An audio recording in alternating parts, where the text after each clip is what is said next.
Hello friends, आपका स्वागत है हमारे चैनल लाइफ स्टडी 09 पर, जिससे हो जाएगा आपको अपनी पढ़ाई से प्यार। चलिए शुरू करते हैं आज के टॉपिक से, जो है वाइसरॉय में लॉर्ड मेयो, जिनका शासनकाल है 1869 से 72। अब अप्रॉक्सीमेटली 3 साल जो है इनका काम रहा है, पर इन 3 साल में भी इन्होंने काफ़ी सारा काम किया। जैसे अगर हम बात करें कुछ फॉरेन पॉलिसीज़ की, तो 1870 में इन्होंने जो है लाल सागर से होते हुए तार व्यवस्था को शुरू किया। हम ऑलरेडी पढ़ चुके हैं कि लॉर्ड डलहौजी ने जो है ये जो टेलीग्राम लाइंस थी ये फर्स्ट टाइम बिछवाई थी, तार व्यवस्था को शुरू कराया था।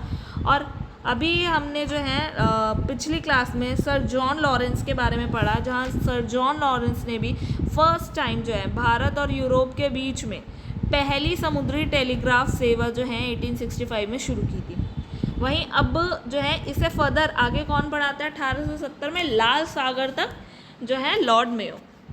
अब हम बात करें अगर एडमिनिस्ट्रेटिव पॉलिसीज़ की, तो उसमें 1871 में जो है पहली जनगणना जो है लॉर्ड मेयो ने कराई, जो कि काफ़ी इम्पॉर्टेंट पॉइंट रहता है।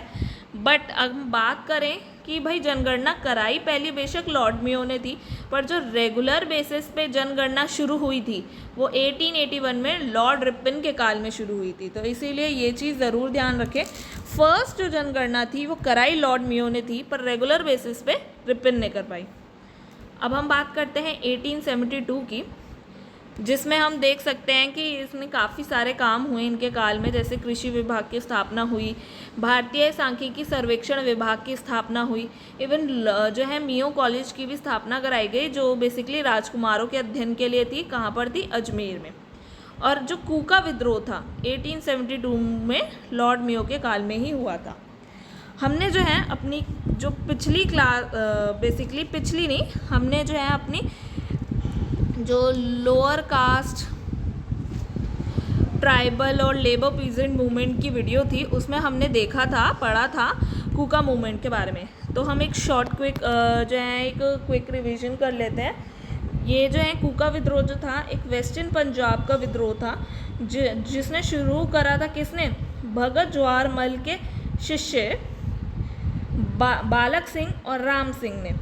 अब बेसिकली इनका पर्पस क्या था? इनका पर्पस था सिख धर्म में शुद्धता लाना, नशे को दूर करना और ब्रिटिशर्स का बेसिकली एट द एंड विद्रोह करना। तो ये शुरू तो हुआ था सोशल रिफॉर्म्स करने के लिए, बेसिकली सोशल नहीं रिलीजियस रिफॉर्म करने के लिए, बट एट द एंड ये ख़त्म होता है ब्रिटिशर्स से आज़ादी लेने के लिए।